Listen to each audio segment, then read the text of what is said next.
Nick rarely, if ever, checked his wife's phone. She knew that, which was why she never bothered with extra security.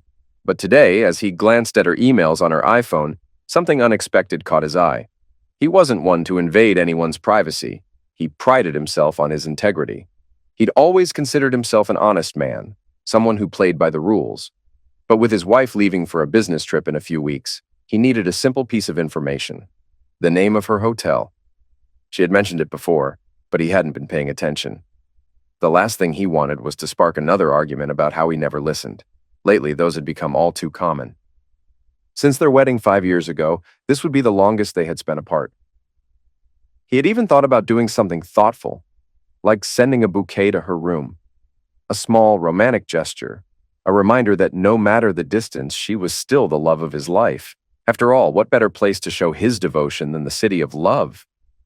Paris. But as he read further, a sickening realization set in. He wasn't the one she'd be sharing that romance with. Duane, his wife's coworker. Nick's fingers hovered over the screen as he hesitated for just a moment before punching in her phone's passcode, their wedding date. The inbox was filled with messages between Linda and Duane, carefully worded to appear professional, but not careful enough. The two of them had been making plans. Late-night walks along the Champs-Élysées, a private boat ride on the Seine, secret rendezvous under the Parisian sky. It wasn't just the betrayal itself that stunned him, it was how careless they had been. Linda, an attorney, should have known better. So should Duane, a paralegal at her firm. They all worked in litigation. They had spent years dissecting emails, uncovering hidden affairs, and watching people's lives implode in discovery. And yet, here they were, leaving behind a digital trail of their affair, plain as day. Nick hadn't paid much attention when Linda first told him about the trip. Some tedious arbitration case that would keep her so busy, she wouldn't even have time to enjoy the city. That's what she had said. But something about the way she said it had bothered him. He couldn't put his finger on it at the time, but now it all made sense. She had avoided eye contact, brushed it off too casually. She knew Paris was one of his favorite places. They had always talked about going together, making it their special trip one day. And now she was going for the first time, but with someone else. Nick's stomach clenched as he scrolled further. "Why don't you just ditch the Boy Scout, so we can have more time together?" Duane had typed the night before. "I feel safe with him," Linda had responded. "And yet you can't keep your hands off me. Every time we're alone, you can't help yourself." Smiley face emoji. Nick felt like he'd been punched in the gut. For a moment, he just sat there, staring at the screen, his pulse pounding in his ears. Then, without thinking, he did what any good lawyer would do first. He secured the evidence. He hit print, sending the incriminating email to the Wi-Fi printer downstairs. A hard copy, something tangible. As the paper slid into the tray, he folded it neatly and slipped it into his laptop bag. Now he had a decision to make. He could storm upstairs, confront her the second she walked through the door, let his rage take over. Part of him wanted that. Wanted to scream, to throw things, to make her feel even a fraction of what he was feeling. But that wouldn't serve him. No, if he wanted to win this, he needed to play it smart. Nick took a deep breath, pushing down the white-hot anger bubbling in his chest. He needed a strategy. Confronting her now would be a mistake. He had to control the narrative, dictate the terms of how this ended. And that meant staying quiet, for now. First things first, he needed to leave. Divorce laws in Virginia flashed through his mind. He remembered the basics from his bar exam years ago, but a refresher wouldn't hurt. Infidelity was a valid reason for divorce and could impact settlements. But there were technicalities. One of them was connivance. If he stayed, if he found out and continued living with her like nothing had changed, it could weaken his case. She could argue he had condoned it. No, that wasn't happening. Nick grabbed a suitcase from the closet and started packing. He worked quickly, efficiently, grabbing everything he'd need. Bank statements, tax returns, retirement account documents. By the time he zipped up the bag and set it by the door, he heard the faint sound of footsteps outside. The front door unlocked. Linda was home. Linda had returned from her run. Nick heard her moving around in the kitchen as he emerged from his basement office. He decided to act slightly off balance, as if something were troubling him, when he spotted her drinking Gatorade. Her shoulder-length brown hair was pulled back into a ponytail, her face flushed from exercise. She looked good. Shame she was a filthy cheat.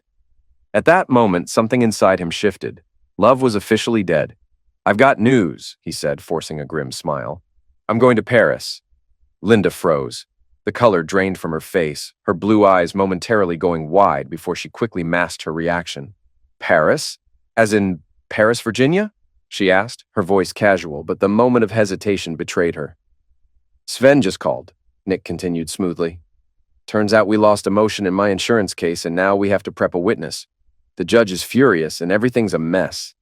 I'll be traveling for a few weeks. Might stop by to do laundry if I get a chance. Poor thing, Linda replied, tilting her head just enough to feign sympathy. Maybe your firm's hiring. Nick met her gaze. Honestly, I'd rather go to your Paris. Her smirk faltered just slightly before she regained her composure. Well, send over your resume. Maybe you have the right qualifications. A jab. A reminder that her law school had ranked higher than his. She hesitated for a second, then made a slight move as if to hug him, but Nick turned away before she could close the gap. He needed to put distance between them. Otherwise, he wasn't sure he could stop the violent thoughts flashing through his mind. As he headed toward the stairs, her voice followed him. What do you want for dinner? I won't be here, he called back without turning around. I'll grab something on the way. Sven wants me to hit the road immediately. He heard her footsteps behind him as she followed him to the door. She watched as he picked up his suitcases, lips pressed together in something that almost looked like concern. As he reached for the handle, she leaned in for a kiss. Nick pulled back just enough to avoid her. I think I'm coming down with something, he said, touching his throat. Could be allergies, but I don't want to risk passing it to you. Linda followed him outside as he loaded the car. When will you be back? Probably not until Friday at the earliest. After Paris, we're heading to Roanoke. Then next week, Baltimore. She was calculating. He could see it in her expression, the gears turning as she worked through how much unexpected free time she'd just been gifted. Nick gave a casual wave and drove off, letting her assume he was simply irritated about working on a Saturday. It was better this way. Let her believe she was getting away with it, that she had time. He drove for miles until he spotted a shopping center with a coffee shop. Parking, he grabbed a seat inside and ordered a black coffee. Like most lawyers, he thought best when writing things down. Flipping open his notebook, he started listing everything he needed to do. And that's when the realization hit him. Not once had he considered reconciliation, not even for a second. This wasn't about salvaging anything. There would be consequences. The only question was how far he was willing to go. His phone rang, interrupting his thoughts. The number was unfamiliar. Yeah? Nick answered, keeping his tone neutral. The voice on the other end wasted no time. Mr. Buford, my name's Sam Granger. We haven't met, but I'll get straight to the point. I pulled your contact from old real estate records. I buy older homes, tear them down, and put up new builds. Nick's frown deepened. His house wasn't that old. It was solid, comfortable. Why the hell was this guy talking about demolishing it? Granger kept talking. Look, I know people hate developers like me, but they don't complain as much when I hand them a check. Nick's legal mind kicked in, piecing things together. He kept his response measured. I see. Go on. I'd love to buy your place, Granger continued. It's a great lot, and I'm looking to build there. Normally, I'd offer to construct a new home for you, but with the way permits work in this county, that's a long process. My model is simple. Buy, demolish, rebuild fast. So I'd be making you a cash offer. If you and your wife are interested in selling, I think we could strike a deal. A grin spread across Nick's face. Linda had been the one to choose the house. She'd fallen for its charm. The big yard, the woods at the back, the creek winding through the property. She had imagined raising kids there. She had loved the treehouse just visible from their bedroom window, saying it made the place feel like a home. Nick? He had just liked the price and the easy commute. Well, Sam, Nick said, adjusting his tone, I'll be pretty tied up with work for the next few days, so I can't guarantee access to the property. Well, that's no problem, Sam replied. Since I'm planning to tear it down, I don't need to see the inside. I've already checked it out from the street. How about we meet Sunday morning? Nick tapped his fingers against the table, thinking. Sunday works, and just so you know, I'll be handling the closing paperwork myself. My wife's tied up with work, and I'll be using power of attorney on her behalf. That's fine. I'll send over the paperwork. Nick jotted down the details, already drafting the next steps in his head. Linda felt safe with her Boy Scout, didn't she? That's because she had no idea that scouting was designed for warfare, Stealth, strategy, survival. She wouldn't even see it coming. But first, he needed intel. He knocked over his empty coffee cup, stood, and walked to his car. Once inside, he pulled out his phone and scrolled through his contacts. He hit dial. "Frank," he said when the call connected. "I need a favor, and I need it now." Frank Barry was a private investigator. During his years as a corporate lawyer, Nick had taken on pro bono cases, helping people navigate legal issues on the side. It had started as a way to give back, a sense of public service. But it had also provided something his day job rarely did, real courtroom experience. And right now, he was about to put everything he had learned to use. Nick had first met Frank through a law school classmate who had recommended him for a particularly grim case, a divorce entangled with allegations of child misuse. A stepfather had been attacking his stepdaughter, and when law enforcement failed to act fast enough, Frank had gathered the evidence that led to the man's arrest. His work had been instrumental in resolving the divorce swiftly, ensuring the mother and child were protected. Frank sat in silence, absorbing everything as Nick laid out what he had discovered. After a moment, Frank spoke. "You really think she's bold enough to bring him into your bed tonight?" Nick's expression was tight. "She's arrogant," he corrected. "One of the top students in her class believes she's untouchable." Frank exhaled, considering. "I'll handle this myself. Consider it a favor. That Rivera case you sent me brought me more business than I know what to do with. My phone hasn't stopped ringing." Nick gave a small nod. "I appreciate it." Then he added, "By the way, there's a treehouse in the backyard. It's got a clear line of sight into the master bedroom. She's into martial arts, likes to practice with the curtains open. Used to weird me out, but I stopped noticing after a while. You can get to it through the woods after dark. Just cross the creek. No fences, no dogs. There's a service road nearby where you can park." "Good to know," Frank said. "If you're okay with it, I'm setting up a camera out front. That way we can track who comes and goes." Nick didn't hesitate. "Fine by me. You're using Harry for the divorce, right? Assuming you're definitely going through with it." "Yes and yes." "Got it," Nick said. "I know how he likes to handle affidavits and reports. If she's doing what you think she is, we'll have proof soon enough." Nick ended the call and immediately dialed Harry. Before Nick could say a word, Harry groaned. "Please tell me this isn't about the law school reunion. I've already had 5 people hounding me for capital fund donations." "No," Nick said, cutting to the point. "I need a lawyer. Linda's cheating, and I want to take her for everything." Once Nick filled him in, Harry didn't hesitate. "Come by tomorrow.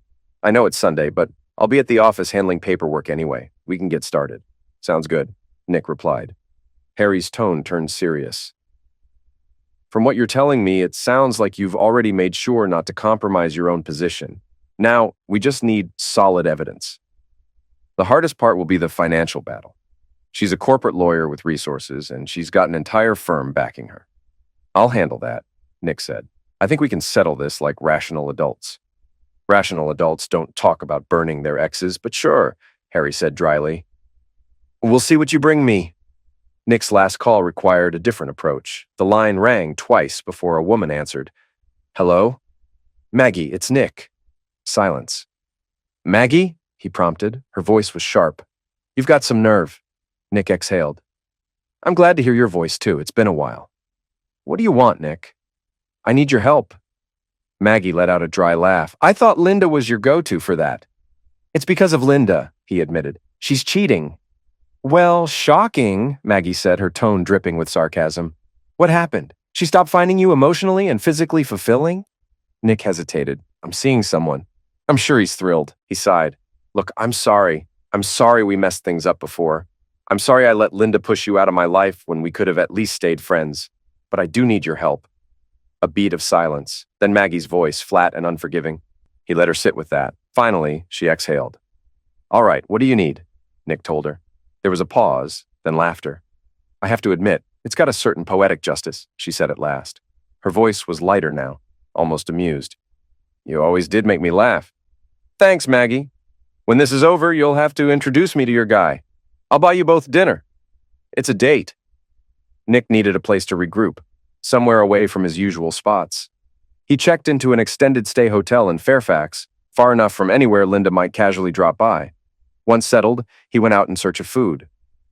He wasn't hungry. He just needed something to line his stomach before drinking. Across the street from the hotel, he found a restaurant called El Mariachi. It would do. Free chips, melted cheese, something to soak up the booze. As the hostess led him to a booth, Nick noticed the bartender watching him.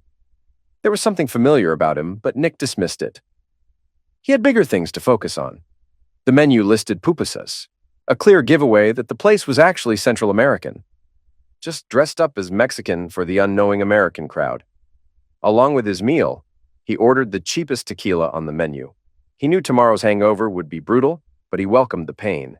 It was all part of the process. When the waitress returned, she set down a bottle of top-shelf tequila instead. Before Nick could question it, she nodded toward the bar. The bartender lifted a hand in acknowledgement. Nick poured himself a generous glass as the bartender went back to work, and then it clicked. The man had been at the Rivera divorce hearings and at the criminal trials, always sitting in the back row, alone, never speaking to anyone. Once, after a particularly brutal hearing, Sonia's daughter had hugged him. When Nick had asked Sonia who he was, she had only called him a family friend.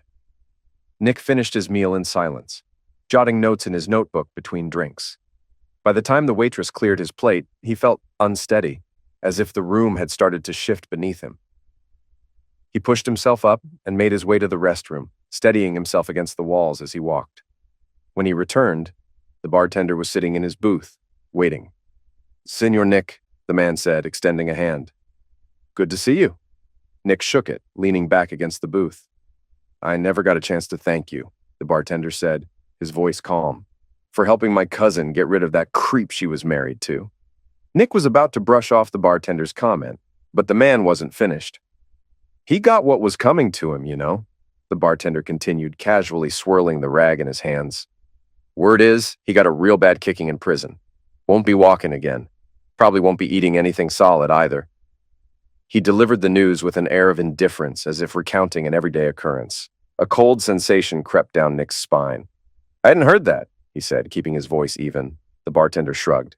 "Old news. Anyway, what brings you here alone on a Saturday night? Where's your lovely wife?" Nick met his gaze. The bartender's smile remained, but there was something behind it, an awareness, an understanding. It wasn't mocking. It was the kind of expression worn by someone who already knew the answer. How did he even know Nick was married? Then it hit him. Linda had surprised him once by showing up at a hearing. After the case wrapped up, she had kissed him in front of everyone. The bartender must have been in the crowd, watching. "We've had some complications," Nick admitted. There was no point in sugarcoating it. "She's enjoying herself with someone else." That knowing smile deepened, but the bartender said nothing. Instead, his eyes flicked toward the open notebook on the table. "I'm no lawyer, Don Nicholas, but if you want to keep something private, maybe don't leave it written down in plain sight." Nick glanced down at his notes. He'd been scribbling thoughts absent-mindedly, and now, looking at them, he realized how reckless it was. Scattered across the pages were fragments of strategy, a list of legal elements for proving infidelity, a rough sketch of Duane with a knife lodged in his back, the name Linda circled and crossed out, and in bold, a particularly damning phrase, "Burn that witch," not exactly airtight operational security. Nick exhaled, leaning back in his seat. He didn't apologize. He didn't explain. The bartender studied him. "A man in your position should ask himself one thing. What does he truly want? And I don't mean money." Nick didn't have to think. "I want to break her nose. I want to punch her so hard both eyes swell shut. She's got these delicate little features, these big expressive eyes. I want to ruin that." Across the bar, the bartender chuckled, shaking his head. "You're thinking with emotion, my friend," he said. "Men who lash out like that end up in jail. You're smarter than that, aren't you? You'd rather be visiting clients than being one." Nick exhaled, nodding as his fists slowly unclenched. The bartender leaned in, lowering his voice. "You helped my cousin with a problem. She could have come to me, but for her own reasons, she didn't. You stepped in instead." Nick started to protest. He hadn't done much. All he'd done was help Frank collect the evidence, nudge the right people at his law firm, make sure the case got the attention it deserved. It had been the police who handled the arrest. But the bartender dismissed his attempt at humility with a wave. "You helped when no one else would. That's not something people forget. And I believe in paying my debts." Nick frowned slightly. "I don't think I caught your name." The bartender's smile sharpened. "Some people call me El Diablo." Nick raised an eyebrow. The devil? The bartender nodded. Only the ones who don't like me. My friends call me Jose Garcia. Nick let out a dry chuckle. So, what do I have to do to get a favor from the devil? Sell my soul? El Diablo's expression darkened, his smile vanishing for a split second. Nick's smirk faded too. Then, just as quickly, the bartender grinned again. Be serious. You're a lawyer. You don't have a soul. Nick laughed despite himself. Call it professional courtesy, Senor Nick. The bartender tapped his fingers against the table. Now, give me her name, her routine, and where I can find her. Nick's expression hardened. What exactly are you planning? El Diablo shrugged. I have ideas, but as they say, ignorance is bliss. Better for you to stay uninvolved. For that, I need to know where you'll be in the coming weeks. Get yourself a burner phone. Leave the number here and don't come back. Nick gave him the details. His plan to stay out of the house until Linda left for Paris, her work schedule, her travel itinerary. El Diablo listened intently, nodding along. Then he paused. Just one thing, Senor Nick. Are you sure? No regrets? No second thoughts? I don't want you having doubts later. His eyes locked onto Nick's, his expression deadly serious. Nick took a slow breath. His life had been built on loyalty, trust, and structure. Linda had taken a hammer to all of it. The switch had flipped in his brain. Whatever had once been love had calcified into something else entirely. In time, maybe the anger would fade. But not yet. No, Nick said firmly. El Diablo relaxed. Good, then don't worry about a thing. The waitress arrived with the bill. El Diablo waved her away, but Nick still left a generous tip. As he stood to leave, the bartender handed him a bottle of tequila. Drink slow, he warned. You'll need a clear head for battle. Surprisingly, Nick woke up Sunday morning feeling relatively clear-headed. His body was sluggish, but the expected hangover never fully arrived. At 10, he walked into Harry's law office. Frank was already there. Sorry, man, Frank said. But she's definitely screwing him. In your bed. Nick's jaw tightened. He was there 2 hours after you left, stayed the night, still there when I left this morning.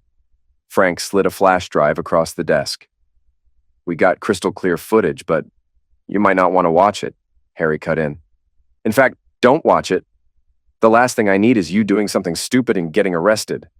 Nick picked up the flash drive, turning it over in his fingers. Just give me the rundown. Frank sighed. I used the treehouse like you suggested, got clean shots of their faces, and everything else. Nick's grip tightened. And? Frank hesitated. They barely spoke. It was just physical, like two animals in heat. Nick exhaled slowly, his expression unreadable. Doesn't change anything. Frank shifted uncomfortably. I won't get into details, but let's just say they've got endurance. Nick let out a dry laugh, devoid of humor. Wonderful, exactly what I wanted to hear. Sorry, Frank said with a half shrug. But on the bright side, I know Linda personally from that party you threw last year. It's definitely her in the footage. And Duane? Ran his plates. Duane Martin works with her. No idea how long it's been going on. But there's no question about what they're up to. Harry leaned back in his chair. All right, that's clear and convincing evidence. Now, what about movement tracking? Frank nodded. We've got a camera aimed at the driveway, catches everyone coming and going. I'll email you the live feed link, and I'm drafting a full report and affidavit for Harry to file. He sighed. I know this sucks, man. I'm sorry. Frank shook hands with both Harry and Nick before heading out of the office. So, what's next? Harry asked once the door closed behind him. I want to file for divorce on the grounds of infidelity, Nick replied, but hold off on serving her for now. Harry studied him, his face unreadable. Trust me on this, Harry, Nick said, meeting his gaze. When I hear that word, divorce, it makes me sick to my stomach. I don't want you to rush anything or screw this up. I think this is going to go smoother than you think, Harry replied with a grimace. Nick gave him a firm look. Just tell me when it's time to file. Monday afternoon, Nick answered. Right before the clerk's office closes. Once you have the case number, I'll handle everything else. Harry paused. Just remember, I don't do criminal law. If things get messy, I can't help you. You'll be surprised, Nick said with a faint smile as he turned to leave. His next stop was a meeting with Sam Granger, and it went far better than he expected. Nick learned that they could sell the house for over $100,000 more than what they owed, and avoid paying real estate commissions. Linda would be thrilled with that. He promised Sam that he'd get all the paperwork squared away so they could close the deal as soon as possible. After leaving Sam's office, Nick checked his phone. No calls, No texts. Linda was still with Duane. It was time to make another call. Sven, I need 2 weeks off. If you can't swing it, I'm out. Sven, who relied on Nick for the most complex parts of their case, panicked. He couldn't afford to lose him. Okay, fine. You've got it. Take the time you need. Nick knew Sven had the luxury of flexibility right now. Business was slow, so he wouldn't mind giving Nick some time off. With that out of the way, Nick went back to the hotel to prepare. By Monday evening, he was ready. Linda had left a few voicemails on Sunday and Monday, but Nick ignored them. He was saving all his energy for the morning. Thanks to the cameras Frank had installed around the house, Nick knew Duane had stayed overnight on Sunday and Monday. He'd probably leave for work around 8 a.m., and Linda typically left around 8:30. At 7 a.m., Nick walked into the front door. Honey, I'm home. Heavy footsteps pounded from upstairs, and Linda appeared at the top of the stairs, wearing a robe and looking both disheveled and surprised. Wow, what a surprise, she said, forcing a smile, her voice tight. I thought you wouldn't be back until Friday, and you didn't return my calls. Nick smiled back. Sorry, you know how it is when I'm on the road.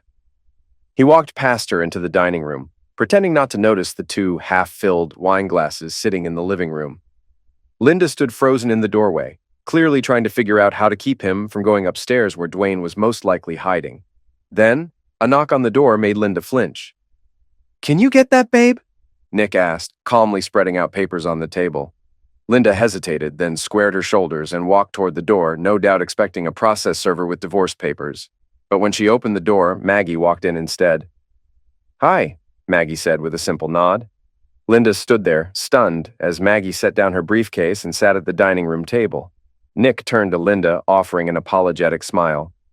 I'm sorry, babe, but I didn't want to leave for your trip without renewing a power of attorney, just in case anything comes up and we need to handle medical or financial stuff while you're away. Linda's jaw tightened, but she didn't say anything. And I got an offer to refinance the mortgage at a really good rate, Nick continued. Since we're both about to travel, I figured now was the time to get it sorted. Sorry for the short notice. Linda's eyes narrowed as she glared at the papers in front of her. Who's that? Linda finally asked, her voice icy as she pointed at Maggie. This is Maggie, Nick said, his tone casual. Maggie's a notary, he added. Linda's tension seemed to ease slightly. She was still harboring Duane upstairs, but at least she didn't think everything was completely falling apart yet. This is my Boy Scout, Linda said with a smirk, though her eyes were still suspicious. Always prepared. It's just how I roll, Nick replied, grinning. He handed Linda a pen and slid the papers in front of her. The check marks show where you need to sign. Feel free to take your time. Linda smiled thinly and began flipping through the pages without bothering to read them. I trust you. Nick bit back a laugh. One by one, Linda signed the papers as Maggie organized and notarized each one. Mrs. Buford, do you have an ID?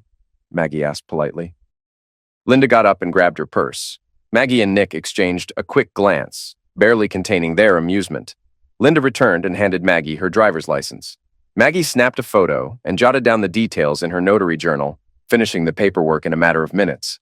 Linda offered them coffee, but both Nick and Maggie politely declined. As Maggie packed up her things, Linda glanced at Nick, clearly trying to figure out how to get Duane out of the house without him noticing. Nick gave her an easy out. I have a teleconference, he said.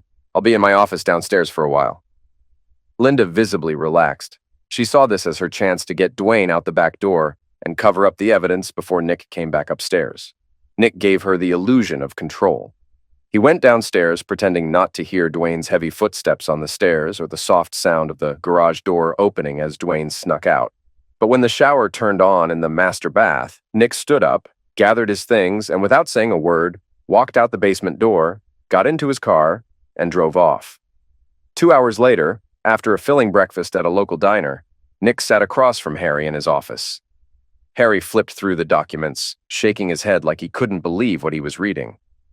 So, you're telling me you got your wife to sign a Form CC 1406? She agreed to accept the divorce petition and waive service for all court notices and proceedings? Yep, Nick said, leaning back in his chair. Harry kept scanning the paperwork. And you also got her to sign a property settlement where she walks away with nothing but a few retirement funds. $125,000 in savings and about $200,000 in student loan debt. Meanwhile, you're keeping the proceeds from the house sale, all the assets inside, the cars, her jewelry, and there's no alimony? Nick shrugged. She out-earns me anyway. Harry let out a short laugh of disbelief. And she signed an affidavit admitting to infidelity? Acknowledging that her lover was in your bedroom upstairs while she signed? That he spent the night with her? Nick remained impassive, his face unreadable. Harry flipped to another page. And this part, she signed off on the emails where she explicitly says she's staying with him because, quote, he makes me wet? Nick's voice stayed calm. The documents are all in order. Harry stared at him, then back at the papers, then back at Nick. Finally, he let out a low whistle and leaned back in his chair. Forget it. I'm filing this. You've been a good friend and a respected member of the bar. I didn't think you'd be pulling a fast one on me, but everything checks out. Straightening up, Harry cleared his throat, his tone turning dry. Your Honor, I must apologize. I was so blindsided by my client's actions that I neglected to check the details. If anyone should be disbarred, it's Nicholas A. Buford, J.D. Esquire. He grinned. See where I'm going with this? Got it, Nick replied, a faint smirk on his face. Will the notary confirm that Linda signed everything? Harry asked. Yes, Nick replied without hesitation. And will she testify that Linda reviewed all the documents? Nick shrugged. I'm not trying to influence anyone's testimony, but you know how it goes. Linda's a seasoned litigator. I'm sure she read the documents as carefully as she thought necessary. The notary will confirm that she observed Linda go through and sign each page. As for Linda's mental state, that's for the court to decide. Okay, Harry said, setting the papers aside. I'll file this today, along with Frank's affidavit and report. There's footage and a DVD attached. I'll try to keep it off the electronic docket for a while. We don't want this splashed all over the news, right? Definitely not, Nick agreed. Harry glanced at the calendar. She's off to Paris in a little over 2 weeks, right? Yeah, Nick confirmed. The longer we keep things quiet, the better. Harry leaned forward. Do you know anyone at the courthouse who can help us speed things up? Nick paused, considering. You remember Seth? The guy a year behind us in law school? Harry nodded. Yeah, I remember. Well, Seth didn't have much luck landing a big firm job, so he's clerking at the county courthouse now. He might be able to push this through faster. But if the judge demands live testimony, the whole thing could backfire. Linda will have to decide whether she wants to fight it on the grounds of fraud on the court once she realizes what we've done. Harry arched a brow. And if she does, Nick smirked, then I may have to find another lawyer. Fair enough, Harry replied, cracking a smile. Someday I'll want the full story. But right now I'm not asking. For the next 2 weeks, Nick kept his distance from Linda. He sent her texts at odd hours, apologizing for being swamped with work. He picked up just enough of her calls to keep her from getting suspicious. Gradually, she started calling less and less. You really rattled her, Frank told him at the end of the first week. Based on the footage, Duane hasn't been back to the house since Tuesday morning. I'm not sure if they're meeting up at his place or sneaking around the office, but they haven't been at your house together. Keep me posted if that changes, Nick said, his tone neutral. The only change was that Nick quietly returned to the house when Linda was away. He gathered the financial records he needed and signed off on the final contract with Sam Granger. The sale was set to close while Linda was in France. The rest of the time, he kept a low profile, hitting the gym, reading books, and reflecting on how he'd found himself in this mess at 30 years old, watching his life fall apart. He asked Sven for a few more weeks off. Sven, though reluctant, agreed. She's back with him at the house now, Frank told him one Saturday, a week before Linda's flight. Thanks, Nick said, though the news barely registered. The house would be gone soon. He didn't care about the contents anymore. He was ready to move on. By then, Nick had reviewed the footage Frank had given him. He watched it like an attorney scrutinizing a case file, detached and methodical. Duane was a few years younger than Nick, in great shape, always posing in front of mirrors at the gym. According to Frank's intel, he was nothing special outside of his physique. Nick wasn't obsessed with looking like a bodybuilder, but he kept in good shape. Linda, however, seemed to have chosen a superficial accessory rather than a true partner. That didn't bother him anymore. Before he knew it, Linda was boarding her flight to Paris. Frank had someone follow her to the airport, and once her plane was airborne, Nick made his move. He went straight to the house, packed up every piece of Linda's clothing, and threw it into a pile in the living room. He also grabbed everything he wanted to keep. The next morning, Movers arrived to pack up her belongings and send them to a storage unit. Nick's things were moved into the apartment he'd found. Thanks to Sam Granger's connections, most of the furniture sold quickly. When the house was finally empty, Nick walked through it one last time, taking in the silence. Then he did something final. He gathered the wedding album, photos, and Linda's wedding dress. Under the treehouse Linda had once adored, he carefully set the photos and album on the fire pit, drenched the dress with lighter fluid, and lit the match. As the flames engulfed the mementos, Nick watched with a quiet satisfaction.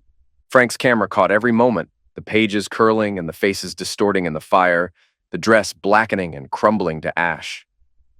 The following day, Nick completed the sale of the house, signing as Linda's legal representative under her power of attorney. If only she had taken the time to read the fine print before putting pen to paper. Using a separate financial power of attorney, Nick transferred the funds from the sale directly into his personal account. 3 days later, he closed both of their joint accounts. By the time Linda was enjoying her trip to France, the demolition crew had arrived to tear down the house. Within days, it was reduced to a bare lot. The treehouse, the one Linda had envisioned for their imaginary children, was gone too. In its place, the plans called for a gazebo. But, just as the lot was cleared, construction ground to a halt. There had been a delay in the permitting process. Nick and his old law school buddy, who now worked in the county's permit office, were confident it would all get worked out in a matter of days once the proper paperwork was filed after Linda's return. During this time, Nick completely cut off contact with Linda. He ignored her calls, stopped texting, let her voicemails accumulate. Her friends and family had tried reaching out, but Nick kept his responses vague, claiming he was busy traveling. He wanted to avoid anyone showing up at the house and realizing it was gone. One day, his landline rang. El Diablo. "They're looking pretty stressed," El Diablo said casually. "Your wife and her new guy? Not exactly glowing." Nick leaned back, thinking aloud. She's probably starting to figure things out. "You want the wedding rings back?" Nick considered it for a moment, then shook his head. "Nah." El Diablo chuckled. "Mind if someone else gets their hands on them?" Nick smirked. "Go for it." On Wednesday, just 2 days before Linda's return, Nick sat in Harry's office. Harry slid a document across the desk, still looking stunned. "I don't know how you managed it, but here's your divorce decree." Nick picked it up, scanning the text. "This kind of thing usually takes months," Harry continued, but Seth didn't say a word. "I'm not asking any questions, just count yourself lucky." He leaned back, exhaling. "Congrats, you're officially single." He pushed a copy across the desk to Nick. "I'll send one to your ex-wife, she'll be thrilled." As Nick drove away, his phone rang with an unfamiliar number. He answered to hear El Diablo's voice on the other end. "Nick, you need to take a vacation, right now. Go somewhere public. Make sure people can vouch for where you've been." The line went dead. Nick didn't hesitate. He hadn't seen his college friends in a while, and they were available. That afternoon, he hopped on an Amtrak train to New York, took in a few Broadway shows, explored museums, and spent time with friends over coffee, lunch, and dinner, most of which he paid for with his credit card. He made sure to tip well at the hotel so the staff would remember him. While in the city, he express mailed a DVD to Linda's parents. The footage? It was of him burning her wedding dress and album. Late on Sunday evening, while sipping coffee and having cake in Little Italy, Nick's phone rang again. Nick answered the call to find Linda's father on the other end, his voice strained. "Nick, where are you?" "Linda's lost it. She's in the hospital." Nick took a slow sip of his coffee, his tone indifferent. "Yeah? What happened?" There was a brief pause before Linda's father continued. "She got back from her trip on Friday, but she and a coworker were hijacked at the airport, sedated. They only managed to escape this morning. The coworker was badly knocking." Nick leaned back in his chair. "And Linda?" His father-in-law's voice was shaky. "When she woke up, she found herself covered in tattoos. Horrible ones. Words like hoe and hooker all over her skin. And then, after she realized what had happened, a man wearing a mask came into the room, punched her, broke her nose, and gave her 2 black eyes." Nick couldn't help but smile. It was almost too perfect. All he had wanted was for Linda to realize the way she betrayed him in court was no different from how she'd betrayed him in marriage. But this was poetic justice. "I'm sorry to hear that," Nick said, his tone flat. "I'm out of town right now. What would you like me to do?" There was a long silence. Nick's father-in-law spoke, his voice thick with disbelief. She's your wife, Nick. Nick exhaled, his tone measured. Actually, no. We're divorced. Finalized last week. She was cheating on me with the guy she was traveling with. A stunned silence. Then, what? Nick sighed. Not sure what's unclear. I've got video proof. I can send it to you if you want. More silence. Nick wondered for a moment if his father-in-law was having a heart attack. Then came the response, clipped and cold. We're done with her, Nick. You'll need to come pick her up. Nick didn't hesitate. She's not my problem anymore. A sharp intake of breath, then. You did this! Nick smirked. I've been in New York since Wednesday, celebrating my divorce. You creep. Nick remained calm. I know you're upset. I hope Linda recovers, but I don't think we have anything left to discuss. And with that, Nick hung up. It was in that moment that Nick realized the city was starting to wear on him. He pulled out his phone and sent Sven an email, politely but firmly suggesting that he and the firm could go to hell. A quick search led him to an REI store in Soho, where he bought some hiking and camping gear. Linda had always hated camping, so this would be a perfect opportunity for him to reconnect with himself. The hotel agreed to store his luggage for a reasonable fee, and just like that, Nick was on his way to the Adirondacks to spend some time in nature and let things settle down. Luckily, he had his passport on hand in case he felt like crossing into Canada. And as it turned out, he did have the time for it. For the next 8 weeks, Nick kept his phone off. When he finally turned it back on, he was shocked to find an overwhelming number of messages, dozens, if not hundreds, of frantic, screaming voicemails and emails. He listened to a few, then promptly deleted the rest. Linda's email account had clearly been hacked. How could anyone expect him to read through all of that? Whoever this woman was, he sincerely hoped she got the help she needed. 8 weeks later, Nick met Frank for drinks, with Harry tagging along. Just to make things clear, Harry started, setting his glass down with a serious look. I ended our attorney-client relationship the moment I handed you the divorce decree. Sent it by registered mail. You haven't checked your mail yet, have you? Nick shook his head. Haven't gotten around to it. Frank let out a deep sigh. Man, this is a serious mess. Harry took a sip of his drink, smirking. What do you think, Frank? A hurricane of trouble? Frank laughed. That's a good one. Just destruction everywhere. Harry raised his glass and called for another round. All right, go ahead. What happened next? Frank leaned back, clearly enjoying the story. So, on Monday morning, Linda shows up at the house with her parents. We didn't get a chance to pull down the outside camera, so we caught the whole thing. When she sees the empty lot, she just falls apart, dropped to her knees, sobbing, then curled up like a child. Then she started kicking and screaming like a toddler who missed nap time. Harry snorted into his drink. Then the construction crew showed up, and she flipped out again. Third meltdown was when the workers started cracking jokes about her tattoos. Tattoos? Nick raised an eyebrow, intrigued. Oh yeah, Frank chuckled. They're impressive. You can see it all on camera. Hooker, puta. I love phallus. Her face, neck, arms, covered. And that's on top of the black eyes and the duct tape job on her nose. It was wild. Harry shook his head.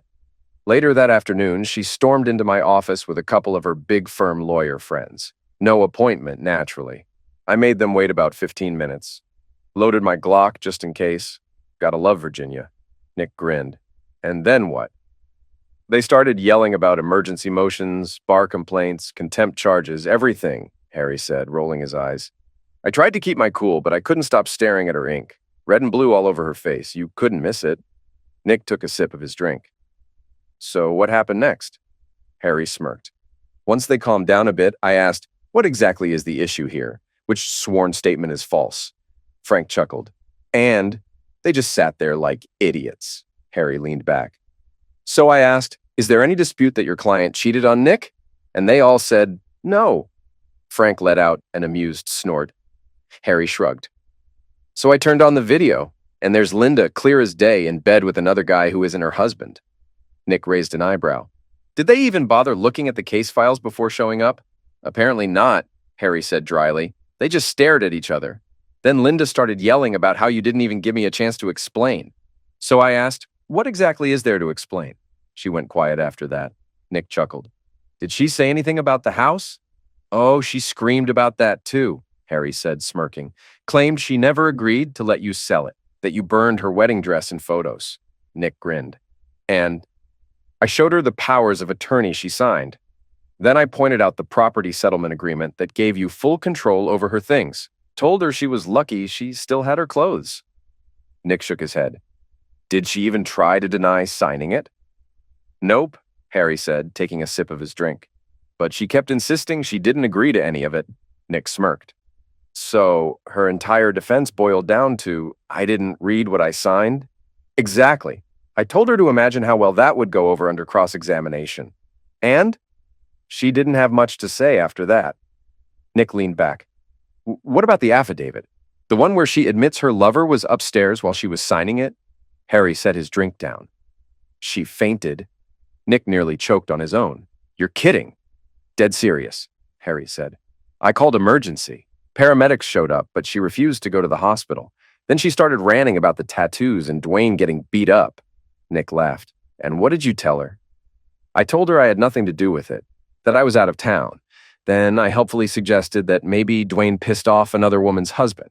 Or maybe her other side piece didn't appreciate her getting in the way. Nick burst out laughing. Harry shrugged. I also told her if she wanted to press charges, she knew where the Fairfax PD was. Nick leaned back. Man, I wish I had seen that. Harry smiled. It gets better. They started talking about filing for reconsideration. So I casually mentioned that I'd received an anonymous email that morning. Nick raised an eyebrow. What did the email say? Just that copies of all the videos, the ones of Linda and Duane in your bed before she went to Paris, would be sent to everyone she knew if she didn't drop the case. Nick blinked. What did it say about me? Oh, it made it clear you had nothing to do with it, said these were just friends of yours covering for you, and if she pushed it, they'd hit send on those videos that day. Nick shrugged. I was out of town, Harry. Harry grinned. I know. And to my surprise, I haven't heard from them since. Frank chimed in. They must have gone to the cops. A couple of detectives came asking for the tapes and the report. Nick leaned forward. And? Frank smirked. They got bored, lost interest fast. Neither Linda nor Duane had any idea what had happened to them. All they knew was that they got in a cab at the airport, and the next thing Duane knew, he woke up in a hospital bed. Linda had woken up in a shabby hotel, only to get punched in the face before ending up in the hospital too. To make things even worse, the hotel had charged everything, room service, the minibar, straight to her credit card. This time, Harry said, you'll be glad to know the New York cops actually followed up on your alibi. They even contacted your friends. And guess what? Every single one of them vouched for your busy schedule in the city. Nick grinned. Well, that's a relief. Harry leaned back in his chair. Word on the street is that Linda's hiding out in her parents' basement while she gets those tattoos removed. Nick raised an eyebrow. Really? Yeah, Harry said with a smirk. Problem is, they charge by the square inch. Since she's covered from head to toe, it's going to cost her a fortune. We're talking tens of thousands of dollars. Nick shrugged. Sounds like her problem, not mine. Harry gave Nick a knowing look, while Frank stifled a laugh. So, how's Meat Eater doing? Nick asked. Harry sighed deeply. From what I hear, he's in rough shape. He's got a long road ahead with physical therapy. Head injuries? Nick inquired. Multiple concussions. His coordination is shot. The guy's probably done for in the paralegal world. Nick slowly let out a breath. That's unfortunate. Oh, and to top it off, their firm fired both of them, Harry added casually. Nick's eyebrows shot up. Seriously? Yep. Apparently their relationship fell apart while they were in Paris. And it caused some serious issues with the arbitration, Harry explained. Frank snorted. Shocking. Exhibits weren't prepared. Witness statements were a mess. They lost on the merits, and the client was furious, Harry continued. The firm needed to clean house to save face. Guess who got the axe? Nick couldn't help but laugh under his breath. Frank grinned. Man, you're gonna have to tell us how you worked all of this magic one day. Nick leaned back in his chair with a smug grin. What magic? I'm just a Boy Scout. As Nick walked out of the bar, Maggie was waiting for him in the car. I'm a little jealous, she said as he slid into the driver's seat. Nick glanced at her. Jealous of what? No one even asked if I actually notarized those documents, or if she even bothered to read them before signing, Maggie replied, an amused tone in her voice. Nick chuckled. And what would you have told them? That I watched her go over every page carefully before signing. But as for how long she took, I can't exactly put a timer on that, Maggie teased. Nick grinned. Sounds like a solid answer. We should talk about this over dinner, she said, reclining in her seat. You owe me and the guy I'm not dating a nice meal after all. Nick started the car and pulled out of the lot. So, dinner to celebrate me getting my freedom? Maggie pushed her sunglasses down and gave him a pointed look. There's no guy, you idiot. Nick slammed on the brakes, surprised. Wait, really? She smirked at him. Now shut up and take me home. Then you can start the long and painful process of apologizing. Nick grinned, stepping on the gas. All right, but first I need to make a quick stop by the post office. Why? Maggie asked, a bit curious. Nick reached into the glove compartment and pulled out a card with a Boy Scout emblem on the front.